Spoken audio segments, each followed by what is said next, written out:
오늘은요, 책 한 권을 소개하려고 하는데요. 어떻게 원하는 것을 얻는가라는 책이에요. 왓튼스쿨에서 최고 인기 강의래요. 좀 글씨가 촘촘하지만, 그리고 꽤 좀 많은 분량이지만, 책 내용이 너무 좋았어요. 그리고 제가 평상시에 좀 하는 생각들이랑 맞아서 더 와닿았던 것 같아요. 협상하는 기술에 대한 내용인데요. 말을 잘할 수 있는 방법에 대한 스킬인 것 같기도 해요. 말을 잘하려면, 협상을 잘하려면 내가 원하는 걸 설득하는 게 아니라 상대방의 머릿속을 그림으로 그려보라고 하고 있어요.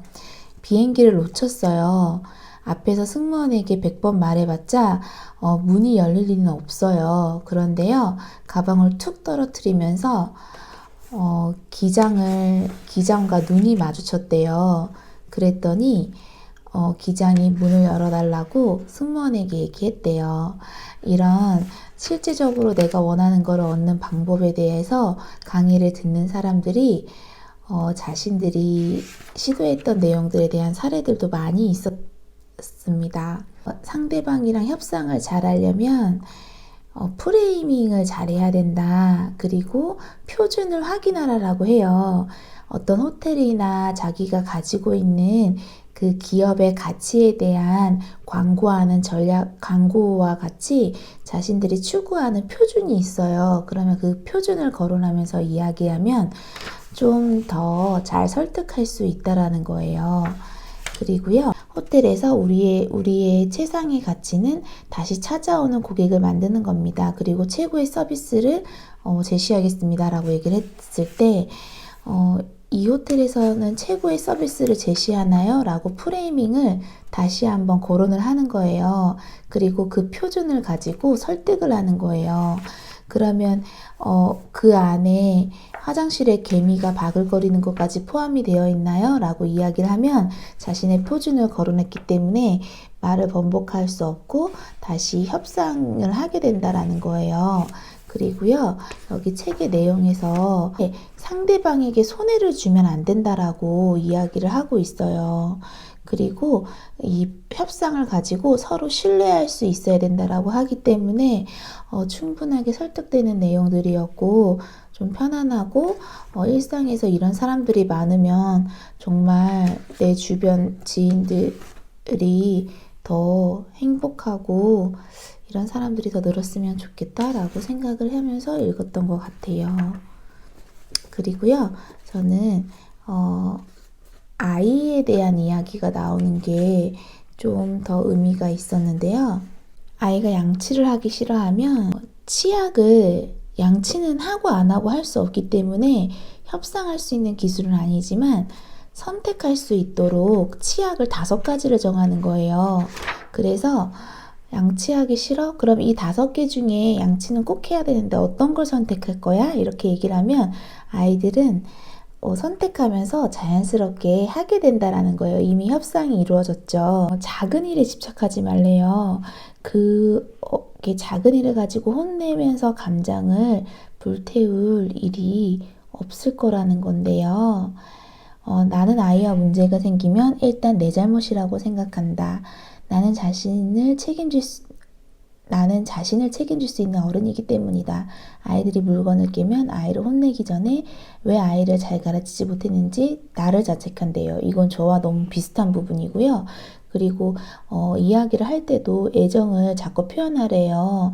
어떤 한 가지 말을 잘 설득하기 위해서 그 아이가 바뀌길 원한다면 저는 그 전에 100번 안아주는 과정이 있어야 된다고 생각해요.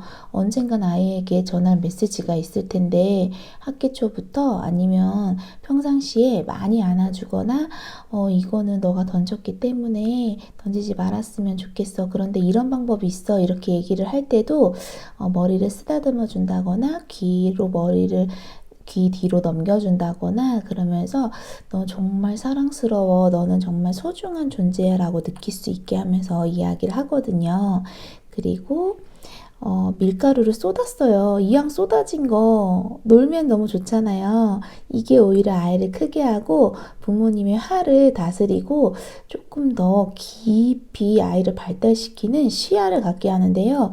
이 말이 이해가 안 되실 수도 있는데 저는 이 말이 너무 이해돼요.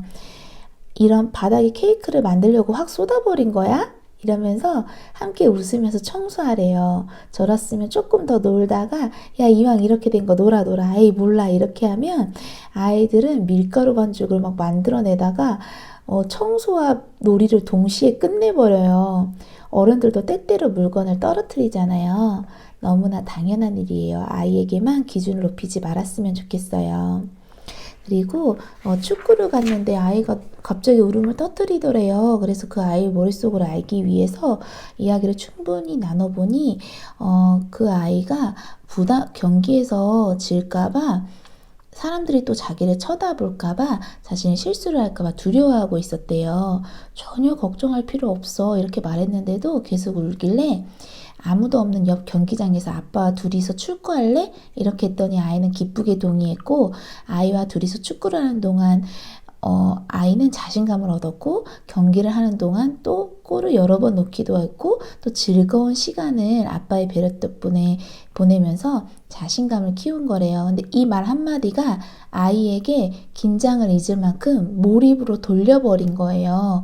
말 한마디는요, 아이에게 협상을 하고 설득을 할 수 있기도 하지만 아이의 몰입을 깊게 하는데 도움이 된다라고 생각을 해요. 그리고 수영에 두려움을 갖는 아이에게 마이클 그냥 모욕한다고 생각해. 여기는 집에 있는 욕조와 비슷한 깊이라고 생각하는 거야. 이렇게 얘기를 하는 거예요. 저희가 재롱잔치나 발표나 긴장을 하잖아요. 어른들도. 그런데 우리 아이들은 놀이가 잘 돌려졌기 때문에 그냥 평상시보다 더 자유롭게 놀아요. 정말 놀이가 잘 된 아이들은.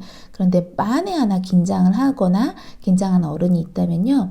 저녁 먹을 때는 말을 잘하더라.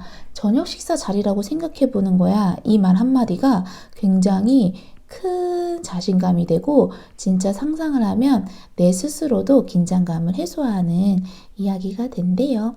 또 친구들이랑 초대한 다음에 수영을 한 게 신의 한 수였대요. 그리고 끝난 후 피자를 사준 것도 도움이 되었대요. 정말 추천할 만한 책이니까요. 우리가 말을 잘하고 싶은데 말을 잘하려고만 하지 상대방의 머릿속을 잘 그리는 거를 정말 많이 관가한다고 생각해요. 내 말을 잘하는 사람보다요, 말투가 어눌하고 목소리 톤이 이상하더라도 경청하는 사람에게 말을 잘한다고 생각을 한다고 그런 통계가 내려졌대요. 이 책 꼭 추천합니다.